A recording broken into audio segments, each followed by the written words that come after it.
Lorsqu'on pense que les lois du pays sont injustes, il y a des moyens civilisés pour régler la chose. Ce qui est de l'actualité que nous commentons aussi avec vous sur ce plateau, Jean-Pierre Cambilla, ce sont les excroissances ou les suites du débat autour de la révision de la Constitution.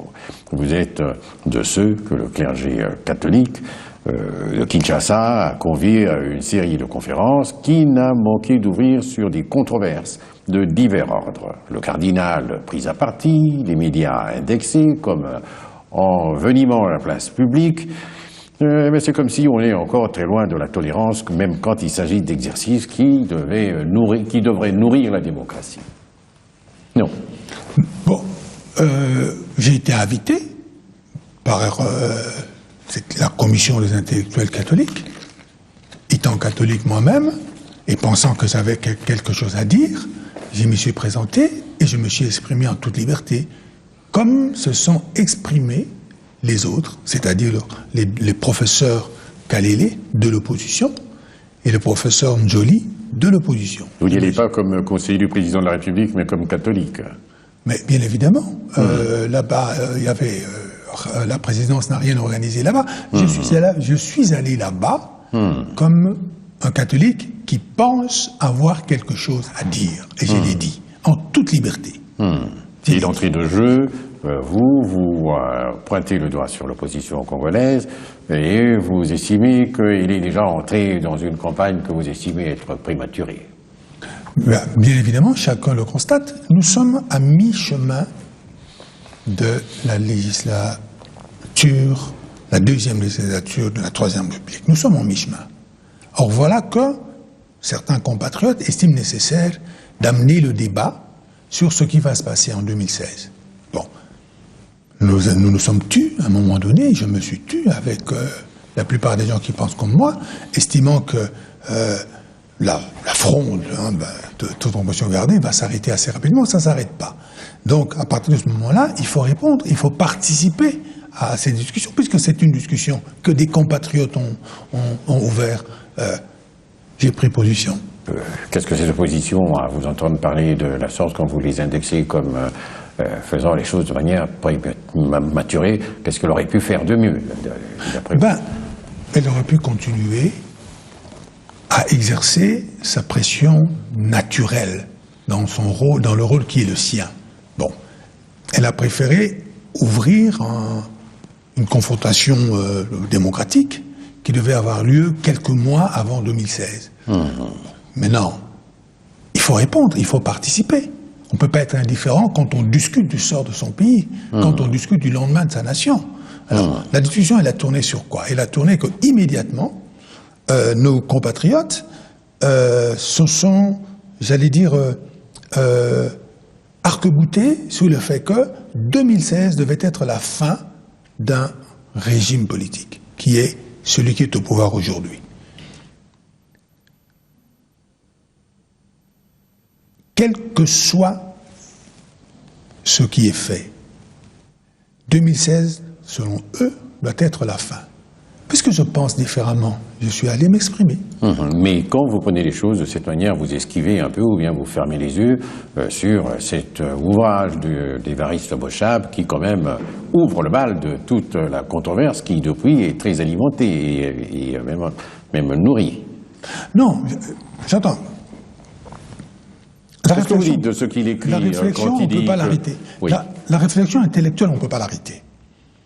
À tout moment, n'importe qui peut donner son avis, documenté ou pas, sur ce que devrait être la marche des institutions, sur ce que devait être les objectifs de la nation et tout ce que vous voulez. Donc, et là-dessus, il y a eu non pas des réactions intellectuelles, comme on aurait pu l'entendre, mais des réactions directement politiques. Et vous ouvrez n'importe quel journal dans ce pays, vous allez le constater. Donc il fallait maintenant quitter le domaine intellectuel, le domaine de la recherche, le domaine de la pensée, qui était dans lequel le professeur Évariste Bochab a voulu mener ce débat, pour entrer dans l'agora politique. Donc ça peut être une très bonne chose qu'on puisse y voir une vitalité de la vie politique. Ah, bien évidemment, c'est la preuve que notre démocratie vit. Et vous, vous êtes quand même de ceux qui estimaient aussi qu'il y a peut-être quelqu'un qui tire les ficelles dans l'ombre, parce que déjà, vous estimez que c'est prématuré. Non, c'est pas qu'il y a c'est pas peut-être. Je le dis ouvertement, c'est effectif. Oui. Il y a dans l'opposition congolaise des gens qui veulent absolument au fait que 2016 arrive le lendemain, quoi, que ça soit très vite fait, qu'ils arrivent au pouvoir. Donc il y a une sorte de course au pouvoir, course effrénée. On veut bousculer le temps, on veut que ça arrive le plus vite possible. Alors, mais à ça, il faut réagir. Venir au pouvoir pour faire quoi? Avec quelle institution? Comment on les organise? Comment on veut? Pour que nos débats ne soient pas sur des hommes, mais sur des institutions, sur la manière d'organiser notre pays pour que cette organisation soit efficace. Oui, mais ça ne vous empêche pas, même si vous dites qu'il faut que ce débat soit sur les idées et non pas sur les hommes, ça ne vous empêche pas, par exemple, d'indexer le député Wemba à qui vous attribuez une démarche un peu trop vacillante. Non, je ne l'indexe pas. Je le prends comme exemple. Comme exemple de la manière de réfléchir de certains politiciens congolais. C'est une manière que vous n'acceptez pas. Sur le schéma, oui. Pourquoi? Je leur ai dit quelque chose à un moment donné, ils ne m'ont pas cru. Aujourd'hui, ils pensent... Qu'est-ce que vous leur avez dit? Non, c'est eux qui disent. Oui. C'est eux qui disent. En 2005, nous étions contre cette constitution. Parce que si, parce que ça, parce que si, parce que ça. Nous avions raison. Ils nous ont pas écoutés. C'est eux qui parlent. Ils nous ont pas écoutés. Ils l'ont voulu. Maintenant, ils veulent la changer. Nous, on veut plus. C'est sous la base de ce genre de raisonnement que nous allons bâtir un pays, ou bien c'est sur la base d'un autre raisonnement qui serait de dire oui, vous avez eu raison à un moment donné, mais à l'époque, vous avez eu raison trop tôt. Parce que la question à ce moment-là, c'était nous devons calmer la guerre, nous devons chercher à faire démarrer la démocratie. Ensuite, nous allons améliorer le temps venant. C'était la réponse qui avait été donnée. Personne dans ce pays n'avait dit en 2005-2006 que cette constitution était parfaite et qu'elle devait régir le Congo pendant, disons, ad aeternam. Non. Il s'agissait de dire, attention, nous sortons d'une guerre, le pays était divisé en plus de 4 morceaux, c'est un compromis entre belligérants, cette constitution, c'est la leçon de la dictature qui est passée, c'est un accord à minima. Travaillons, nous verrons bien comment faire plus tard. Et ce plus tard, nous estimons que ce plus tard est arrivé. Et que c'est le moment maintenant de réfléchir sur ce texte. Non plus d'une manière négative, de dire on doit faire un compromis pour arrêter la guerre, parce que la guerre maintenant elle est arrêtée, donc ce moment-là il est terminé, sous réserve de ce que l'histoire peut nous réserver. Mais aussi, n'oubliez pas que toute cette constitution a été faite le regard posté en arrière. Toute. Nous devons tout faire pour éviter que les 32 ans d'une dictature qui n'a pas été capable de construire le pays ne reviennent. Or, vous ne pouvez pas imaginer votre avenir obnubilé par le passé. Vous devez tenir compte du passé. Parce que celui qui ne sait pas d'où il vient risque de retrouver d'où il vient, et négativement. Alors, mais on ne peut pas. Voilà ce que je reproche essentiellement à cette Constitution. Premièrement, c'est ça. Donc, et là, c'est un accord entre les belligérants qui a dominé le fait que ce texte a été écrit avec l'intelligence braquée en arrière. Il ne faut pas que ceci revienne. Or, nous, ce dont nous avons besoin, c'est un texte qui regarde de l'avant. Qu'est-ce que nous voulons devenir? Que devons-nous faire pour devenir ce que nous voulons devenir? Quelles sont les institutions que nous devons mettre en place pour que celles-ci favorisent cet avancement? C'est ça le problème. Donc, 2005-2006 a répondu aux questions du passé. Aujourd'hui, il s'agit de faire de la prospective, de regarder qu'est-ce qui nous attend, que devons-nous faire pour que demain soit mieux qu'hier. Bon, à un certain moment, il y a ceux qui estiment que non, laissez quand même 2016 et évoluer comme cela se doit. Mais vous dites que vous allez même au-delà, vous précédez tout le monde, vous dites que cette constitution est inadaptée, il nous faut autre chose. Alors, que veulent en réalité Ceux qui disent... Dites-moi d'abord, attendons, pour vous, qu'est-ce qu'il faudrait faire? Il faut réviser, il faut amender ou il faut aller vers une autre constitution? écoutez, moi, ma position est simple. Je fais un plaidoyer pour une 4e République. Ça veut dire? Mais j'aimerais revenir sur la question que vous avez posée et sur laquelle vous êtes passé, à mon avis, un peu vite. Oui, allez-y. Ce que je me dis, c'est ceci. On ne peut pas dire, nous sommes contre cette Constitution, nous ne la voulons pas, nous ne l'avons jamais voulu, mais puisque vous êtes piégés et que vous devez dégager le plancher en 2016, nous devons la maintenir jusqu'à 2016. C'est une intelligence diabolique qui ne regarde pas l'intérêt du peuple congolais. C'est une intelligence politicienne. C'est un règlement de compte.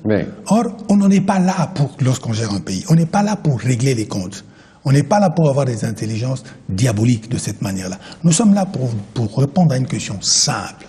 Quelles sont les institutions qu'il nous faut pour que nous soyons aptes à faire avancer notre pays, pour qu'il rentre dans le concert des nations, dans une situation, disons, en proportion avec ses potentialités, tant humaines que matérielles. Oui, donc on n'est pas dans les mêmes dispositions psychologiques, si j'ose dire,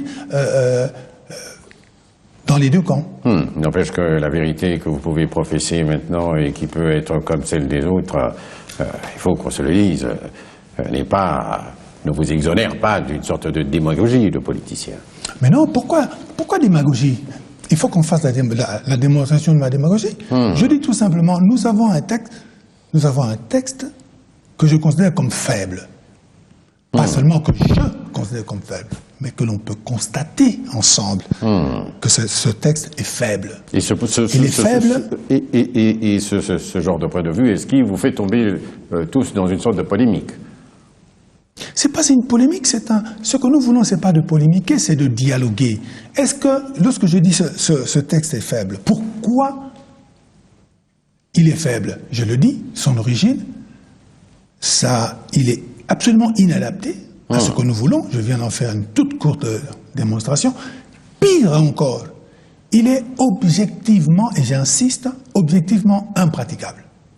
Objectivement, on n'arrive pas à le mettre en pratique parce qu'il a été mal conçu. Dites-moi un peu, est-ce qu'on ne peut pas dire que vous n'arrivez pas, vous, majorité au pouvoir, vous n'arrivez pas à la mettre en pratique?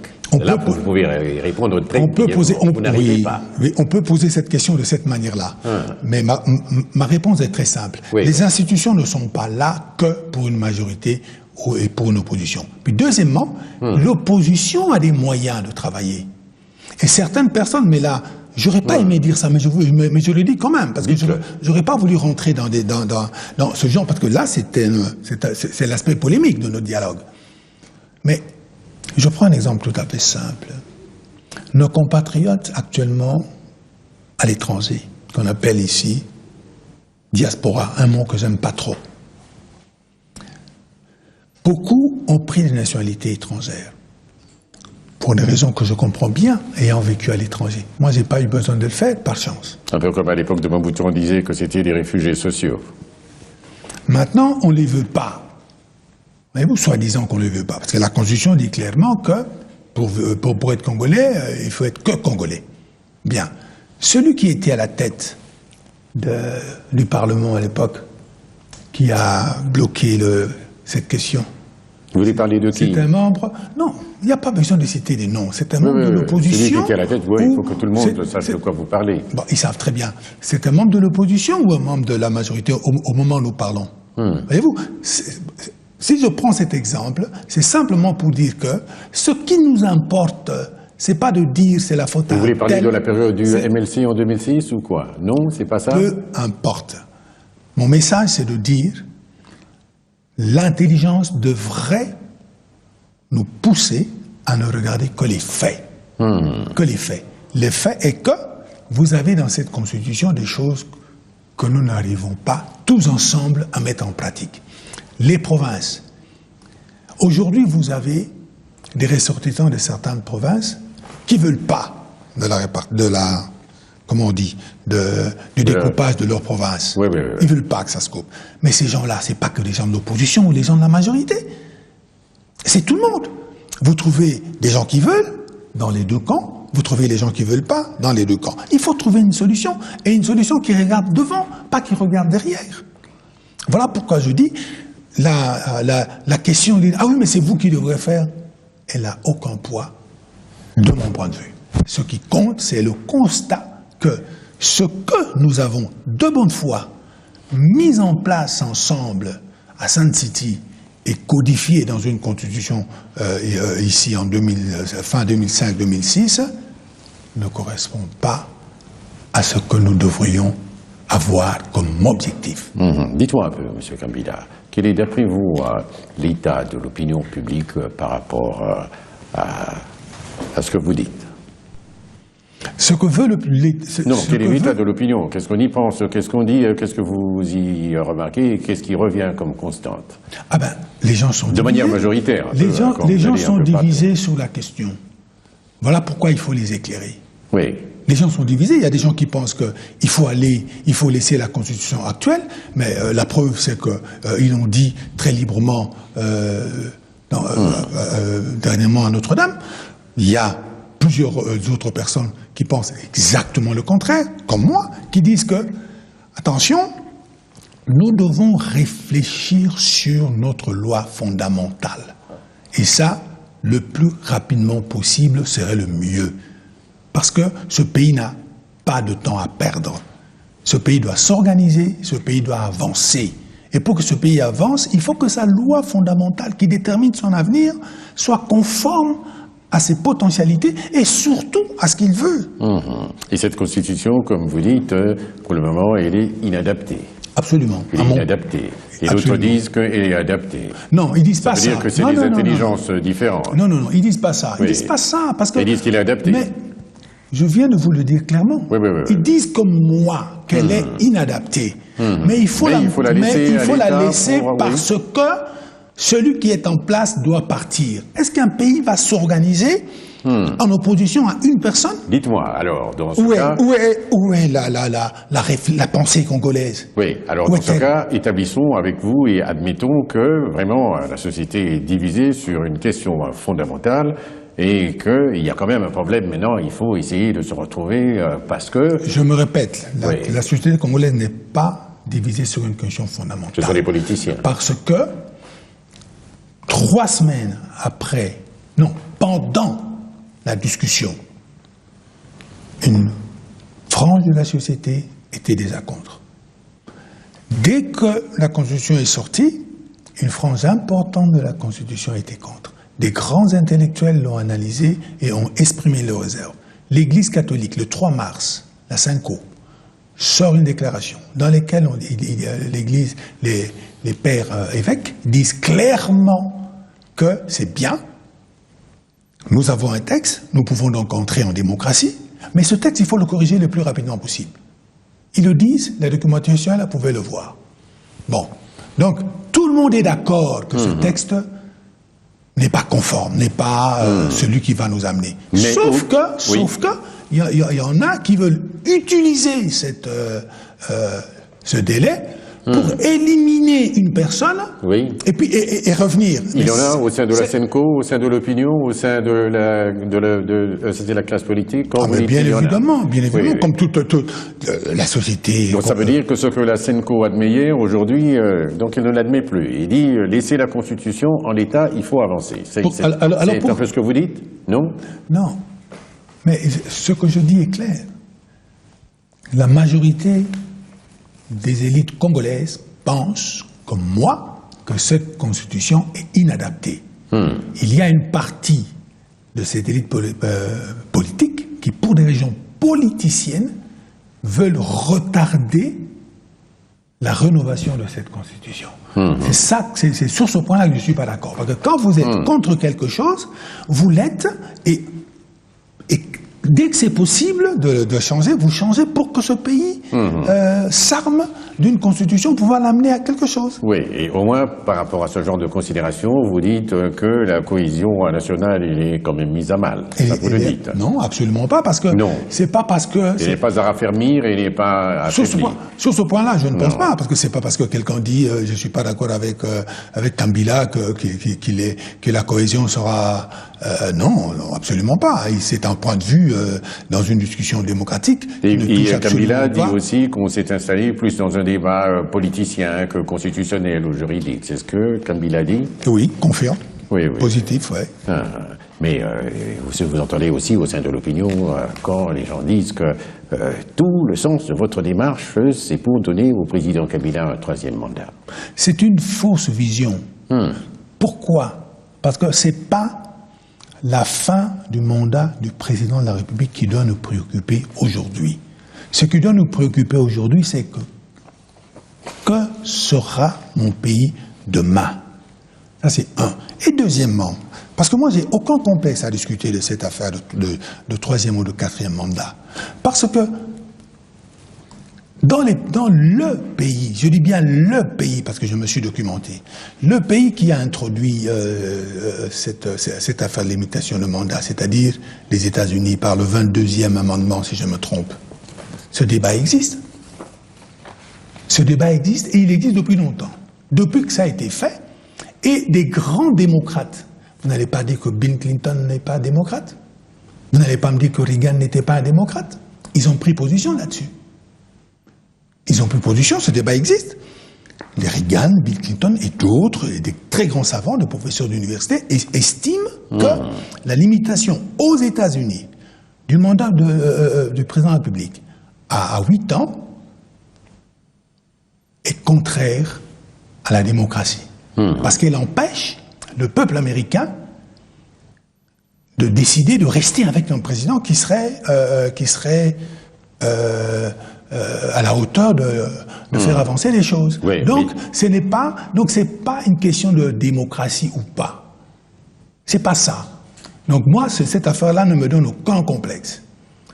Je suis de ceux qui pensent que s'il était possible, que si on arrivait à convaincre le peuple congolais, que si le peuple congolais estime que Joseph Kabila, en tant que président de la République, a su ramener la paix, il a su démarrer la reconstruction de ce pays, et qu'il peut encore aller plus loin, rien ne devrait l'arrêter pour faire ce 3e mandat. C'est une position démocratique, je l'impose à personne. Je donne un avis et j'essaie de l'éclairer. Vous voyez, ne pensez pas qu'au pays qui a mis ce 22e amendement, que là-bas, tout le monde est d'accord, tout le monde est clair, tout le monde est peinard, que voilà, ok, d'accord, on a trouvé la solution, c'est faux. Oui, mais au moins, dites aussi que dans ce pays où ces amendements ont été de mise, c'est un débat qui existe, qui est là, mais ils n'ont pas dit qu'on va refaire la Constitution, qui, quand même, pour certaines dispositions, établit qu'il y a des lois qu'on ne peut pas bouger, qui sont intangibles, qui sont verrouillées. Quelle est la logique? Ça, au moins, vous l'admettez. Non, je ne l'admets pas. Non, je ne l'admets pas comme vous posez la question. Parce que ça voudrait dire que le monde entier devrait se mettre au rythme des États-Unis d'Amérique. Non, loin de là, je ne suis pas dans ce genre de discours. Non, mais je réfléchis. Ça voudrait dire ça. Ça voudrait dire que puisque là-bas, il y a discussion et qu'il n'arrive pas à Même ici, vous admettez qu'ici, on estime aussi que la Constitution peut être revisée. Ça, au moins, vous l'admettez. Ça, je crois que maintenant, tout le monde est d'accord. Parce qu'à un moment donné, on a voulu faire croire au peuple congolais que la Constitution, il ne faut pas la bouger. Ça, je crois que même la presse la plus opposée au régime actuel l'admet aujourd'hui parce que nous avons insisté, parce que Bochab a mis le doigt là-dessus, parce que d'autres ont mis le doigt là-dessus, pour dire non, la Constitution elle-même, sauf erreur dans son article 218, montre comment on pourrait le faire. Donc là, le problème n'est pas là. Le problème, là où j'aimerais vraiment qu'on soit clair, ce n'est pas parce que les Américains ne tranchent pas la question que nous aussi nous devrons dire, la question se pose chez nous, mais on ne la tranche pas, parce que nous ne sommes pas dans les mêmes conditions. Voyez-vous, les États-Unis, c'est la première puissance mondiale. Les choses sont déjà organisées. Le pays est construit. Il ne faut qu'avancer. Chaque jour qui passe, ils avancent. Nous ne sommes pas là. Nous devrions, en tout cas moi j'ai peur de l'avenir. j'ai peur de l'avenir, pas seulement pour moi, mais pour ce pays. Si vous laissez cette nation congolaise entre les mains de quelqu'un qui n'a pas le souci de l'unité nationale, qui n'a pas le souci de construire la nation, qui n'a pas le souci de reconstruire le pays au sens matériel du terme, qu'allons-nous devenir? Donc il faut bien réfléchir là-dessus. Et cette personne, c'est Joseph Kabila Kabange, actuel président de la République. Mais c'est ce que je vois. Moi, c'est ce que je vois. Non. Oui. Si on a d'autres, oui. Mais qui se proposent le leadership, mais qui se proposent en nous disant ce qu'ils veulent faire. Très bien. Monsieur Kabila, est-ce que, quelque part, cette façon de dire que... Bon, vous admettez quand même au moins que quand vous dites que vous avez peur de l'avenir, qu'il y ait d'autres gens qui vous disent qu'eux n'ont pas peur de l'avenir, qu'il faut laisser le jeu démocratique se jouer et qu'il faudrait avoir confiance à l'intelligence de l'homme. Si vous n'avez pas pu faire ce que la Constitution devrait vous permettre de faire, d'autres pensent qu'ils peuvent faire mieux et peut-être autre chose que ce que vous avez fait. Bravo. Ça, au moins, vous êtes d'accord. Bravo, mais seulement, il faut qu'ils nous le disent. Il faut déjà qu'ils soient crédibles au départ. Oui, c'est pour cela qu'il y a un débat. Mais dites-moi, qu'est-ce que vous faites? Je vous donne ça. Qu'est-ce que vous faites de l'article 220 de la Constitution?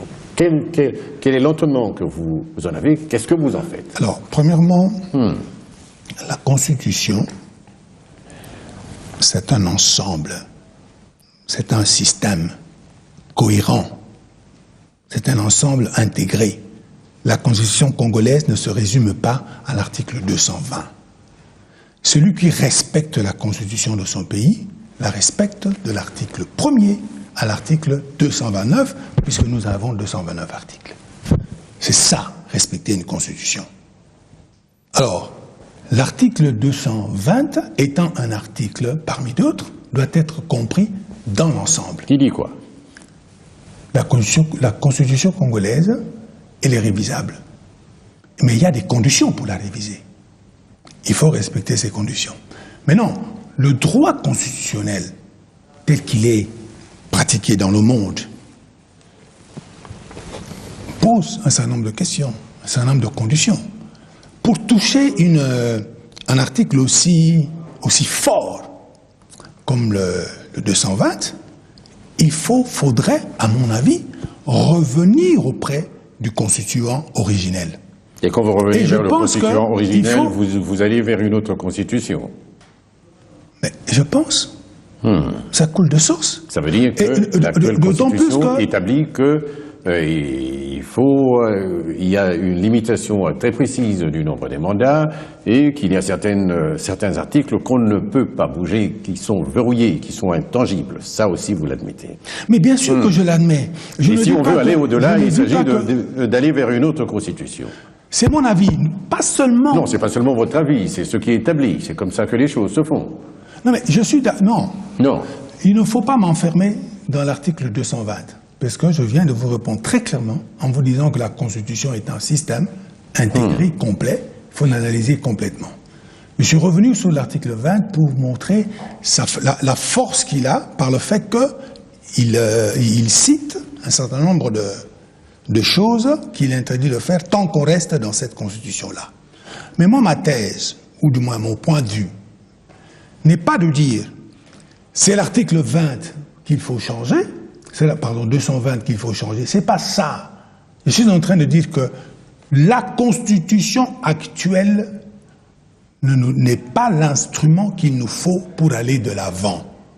Bien sûr qu'en disant ça, je m'attaque aussi à l'article 220, je m'attaque aussi à cette limitation de mandat, puisque je viens de parler de prendre comme exemple le débat, ce débat-là précis aux États-Unis. Il existe en vous disant, si eux ne le tranchent pas, moi je suis de ceux qui disent, mon pays doit le trancher, parce qu'il n'y a aucune raison à ce qu'on interdise à un peuple de donner son véritable avis, ou qu'on le réduise. Si l'on veut que X ne soit plus président de la République, il faut le battre lors des élections libres, transparentes, donc démocratiques. Il faut le battre. Il ne s'agit pas seulement de dire on met une loi pour que à chaque fois... Parce que vous savez le risque qu'il y a là pour notre pays, c'est que la présidence de la République devienne comme un endroit où on passe à tour de rôle juste pour prendre la place, profiter Un peu comme une sorte de mangeoire. Voilà, on vient, on passe, on vient, on passe. Ça ne doit pas être ça dans notre pays. Nous ne sommes pas encore arrivés à ce niveau-là. Si nous étions à un niveau que l'Allemagne, la France et tout ça, on peut dire, bon, ok, d'accord, nous avons un État qui fonctionne, une administration publique qui fonctionne bien, tout est là, tout est ok, on peut se permettre à ce que, bon, etc. Non, parce que, d'autant plus que nous devons le savoir quand même, parce qu'il ne faut pas se voiler la face. La démocratie, elle a aussi ses surprises. Je ne veux pas voir à la tête de mon pays quelqu'un qui est là juste parce qu'il est populaire et puis boum, voilà, il est là. Non. Voilà. Monsieur Kabila, Jean-Pierre, c'est bien d'échanger avec vous, mais est-ce que, peut-être pour répondre à cette question, bon, si vous voulez, vous y répondez, si vous voulez, vous n'y répondez pas. Dans cette démarche, vous vous sentez un peu encouragé par ces autres pays qui disent que, voilà, il faut des troisièmes mandats. C'est le cas du Congo, de Sassou Nguesso, c'est le cas du Togo, c'est le cas de Burkina Faso, c'est le cas de certains pays où les chefs d'État veulent y être pour l'éternité. C'est un peu ça. Je consacre mon temps à mon pays. Je consacre mon temps à essayer de comprendre ce qui se passe chez moi, d'étudier les vagues de fond, de regarder ce qui se fait, et j'ai peur que ceci ne s'arrête. Donc je n'ai vraiment pas le temps d'aller m'occuper du Togo. Qu'on dise, vive Kabila pour une 4e République. On peut dire ça.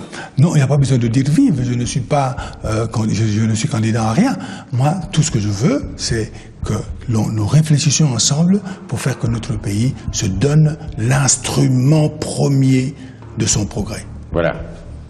Jean-Pierre Kabila, conseiller du président de la République, un des conseillers, mais qui est venu sur ce plateau comme penseur. De la même manière qu'il a été prendre part au débat, aux conférences que l'Église catholique a initiées sur la place publique. Nous aurons beaucoup de plaisir à vous revoir encore sur ce plateau pour continuer à discuter, pour essayer de voir dans quelle mesure on peut permettre au Congo d'aller même de 0 vers 0 prime, mais même un peu plus loin.